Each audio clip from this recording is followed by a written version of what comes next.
And I just wonder if you have any advice for like, so you've been as a pastor, you've served as a pastor, you've thought about this deeply. I found very little resources out there sort of saying, here are some tips for churches as they process this information, and if they make a change or if they don't make a change. Do you have Yeah. any wisdom? Oh man, I wish there were definitely resources for all kinds of things like that for the church trying to figure out things together. Look,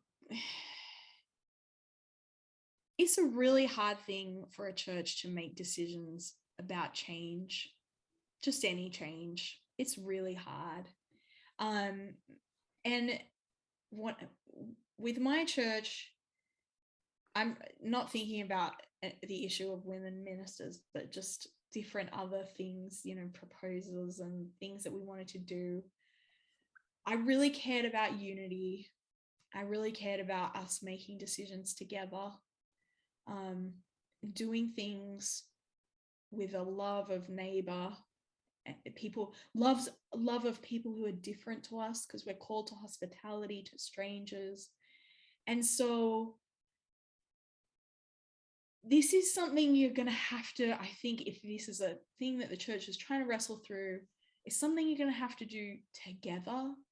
It's Hmm. not something that you do on your own. It's something to talk about. It's something to be gracious with each other about. It's something not to pressure somebody, because these are matters of ministry of the church and also of the passion of God's word. But our understandings of the word are not always totally, we don't always understand everything. We're always growing in our learning of the word. Hello, I'm doing a PhD. I still don't think I've figured everything out yet. But so just be open-minded to learning. And I think you've got some good pastors here, the Jonathan and Monica, just to help you be a listener. And then just,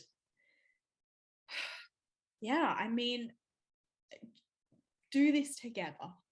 And I think if you've got, there's always going to be, I'm thinking about congregational church voting. You, there's not every time is a magical time like when I came and everyone voted together the same thing. Sometimes there's people who are different, but then it's like, okay, so this many people have made this decision and voted this way, but you've got some friends who didn't vote the same as you. It's not so much about the vote after that. It's about how you love each other and maintain unity amongst your community, even though maybe you have different opinions. Hmm. And that is really important.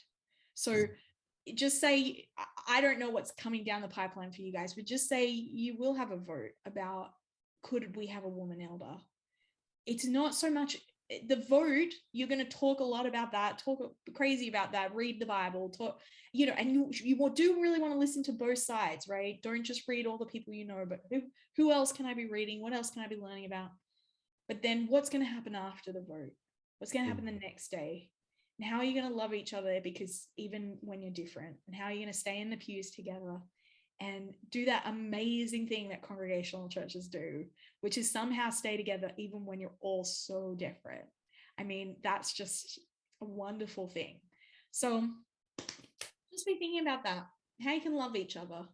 And I just want to encourage you, you know, I have a friend in Australia and she goes to a church that was pretty conservative Presbyterian church. And, just so you know, my church in Peabody was still conservative, even with me as a pastor, right? Like, we're conservative about the important things.